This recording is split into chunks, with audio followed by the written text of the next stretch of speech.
La réponse du CHPF pour faire face à la montée des cas d'hospitalisation a été de réorganiser son service des urgences, point d'entrée stratégique pour les patients, toutes pathologies confondues.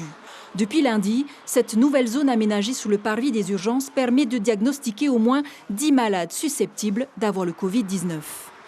Les patients qui présentent des symptômes qui seraient compatibles avec une infection au Covid sont dirigés vers cette zone pour être déjà évalués par le médecin, voir un petit peu la gravité des symptômes, et ensuite être testés directement sur le parvis pour ensuite être dirigés dans les secteurs d'hospitalisation de l'hôpital.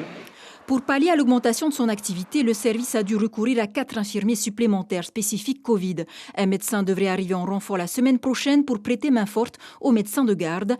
Mais c'est surtout le service de réanimation qui risque de manquer de personnel spécialisé. Au mois de mars, on avait commencé à former des infirmiers pour venir faire infirmier de réanimation dans l'attente de ce qui allait se passer. Au mois de mars, il ne s'est pas passé grand-chose, mais tous les infirmiers qu'on avait recrutés, qu'on avait récupérés dans les étages, ils sont venus se former. Et ces infirmiers-là, on est en train petit à petit de les récupérer pour la réanimation. Et dans les secteurs d'où ils sont issus, on les remplace par des infirmiers qui sont moins spécialisés. En dessous, c'est le respirateur qui nous permet de apporter le maximum d'oxygène à notre patient avec différents réglages. Le service de soins intensifs a effectivement ouvert des secteurs de réanimation au fur et à mesure des besoins. Objectif, préparer l'ouverture des 60 lits Covid prévus. Entre les patients Covid et ceux qui ne le sont pas, la demande en personnel est telle que le ministère de la Santé a fait appel à la réserve sanitaire de l'État.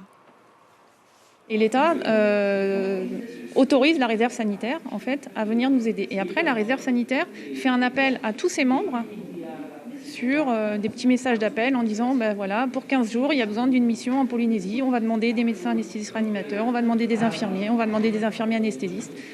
Les personnels de la réserve reçoivent cette alerte sur le téléphone et puis en fonction de leurs possibilités, ils y répondent et puis ils sont envoyés. Le coronavirus aura coûté un peu plus d'1 milliard à l'hôpital du Taoné. Un hôpital qui tiendra le temps qu'il faudra avec pour l'instant des infirmiers et des médecins volontaires qui ne comptent pas leurs heures.